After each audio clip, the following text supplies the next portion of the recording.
Hi friends, welcome back to min plus blogs. ఎలా ఉన్నారు మీరందరూ? నేనైతే చాలా బాగున్నానండి. మీరు బాగున్నారని మనస్ఫూర్తిగా కోరుకున్నాను. ఈరోజైతే మనం 18వ అధ్యాయానికి వచ్చేసినాము. సత్కర్మానుష్ఠాన ఫల ప్రభావము.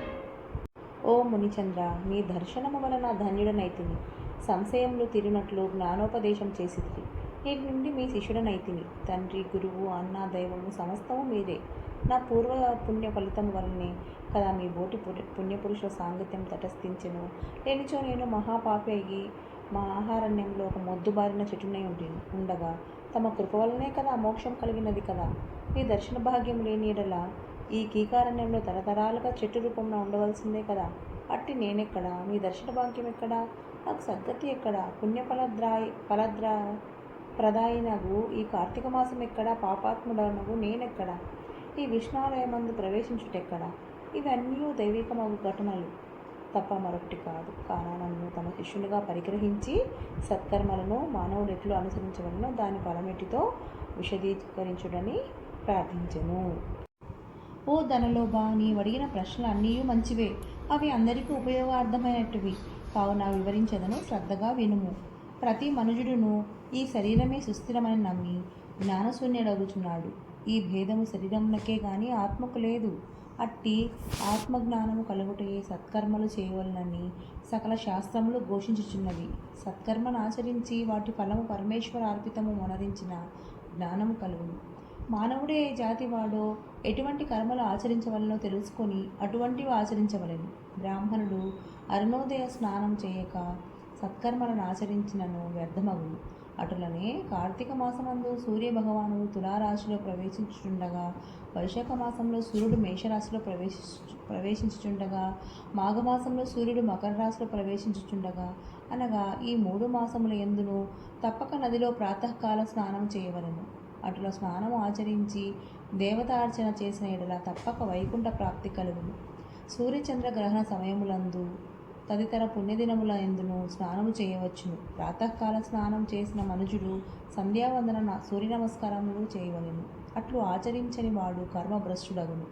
కార్తీక మాసమందు అరుణోదయ స్నానం ఆచరించిన వారికి చతుర్విధ పురుషార్థములు సిద్ధించును. కార్తీక మాసముతో సమానమైన మాసము, వేదములతో సరితూగు శాస్త్రము, గంగా గోదావరి నదులకు సమానమైన తీర్థములు, బ్రాహ్మణులకు సమానమైన జాతియు, భార్యతో సరితూగు సుఖమును, ధర్మముతో సమానమైన మిత్రుడును, శ్రీహరితో సమానమైన దేవుడును లేడని తెలుసుకొను.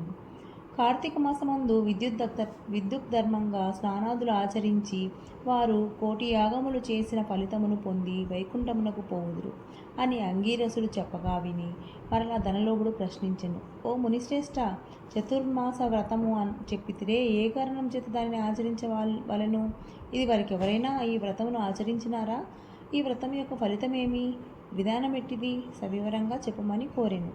ఓయి వినుము. చతుర్మాస్య వ్రతమనగా శ్రీ మహావిష్ణువు మహాలక్ష్మితో ఆషాఢ శుద్ధ ఏకాదశి దినమున పాలసముద్రమున శేషుని పాన్పుపై శయనించి కార్తీక శుద్ధ ఏకాదశి నాడు నిద్ర నుండి లేచును.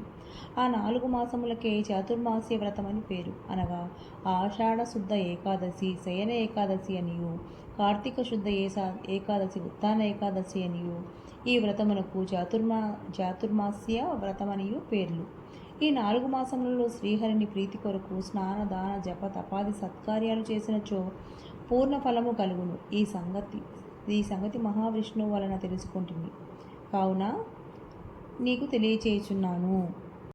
తొలి కృతయుగమున వైకుంఠమందు గరుడ గంధర్వాది దేవతల చేత వేదముల చేత సేవించబడుచున్న శ్రీమన్నారాయణుడు లక్ష్మీదేవి సమేతుడై సింహాసనమున కూర్చుని ఉండగా ఈ సమయమున నారద మహర్షి వచ్చి పద్మనేత్రుడగు చతుర్బాహుండు కోటి సూర్య ప్రకాశమానుండు అగు శ్రీమన్నారాయణునకు నమస్కరించి ముకులిత హస్తాలతో నిలబడి ఉండెను. అంత శ్రీ హరి నారదునిగాంచి ఏమీ తెలియని వాని వలె మందహాసంతో ఇట్లనెను. నారద, నీవు క్షేమమే కదా? త్రిలోక సంచారమైన నీకు తెలియని విషయములు లేవు. మహామునుల సత్కర్మానుష్ఠానాలు ఎట్టి విఘ్నములు లేక సాగుచున్నవా? మానవులందరికీ విధించబడిన ధర్మములు ఆచరించుచున్నారా?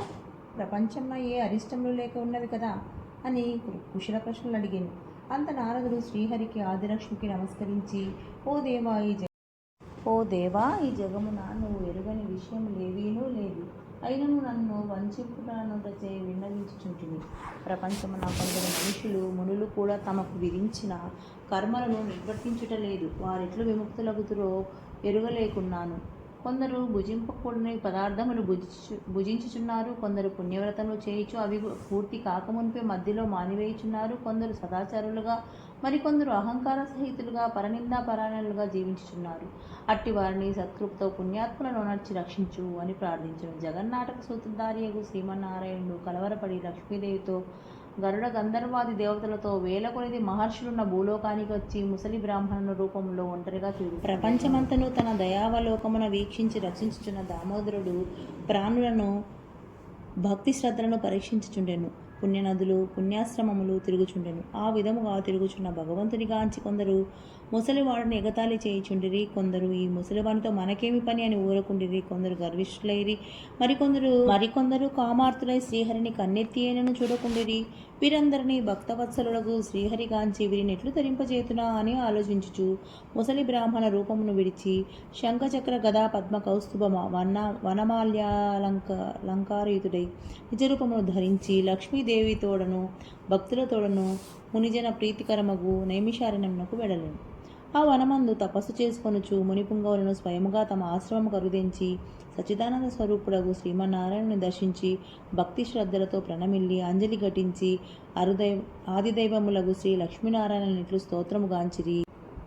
శాంతాకారం భుజగశయనం పద్మనాభం సురేశం విశ్వాకారం గగన సదృశం మేఘవర్ణం శుభాంగం లక్ష్మీకాంతం కమలనయనం యోగి హృద్యానగమ్యం వందే విష్ణుం భవభయహరం సర్వలోకైకనాథం లక్ష్మీ క్షీరసముద్రరాజతనయాం శ్రీరంగదామేశ్వరీం దాసీభూత సమస్తదేవవనితాం లోకైకదీపాంకురాం శ్రీమన్మందకటాక్షలబ్ధవిభవ బ్రహ్మేంద్రగంగాధరాం త్వాం త్రైలోక్యకుటుంబినీం సరసిజాం వందే ముకుందప్రియాం.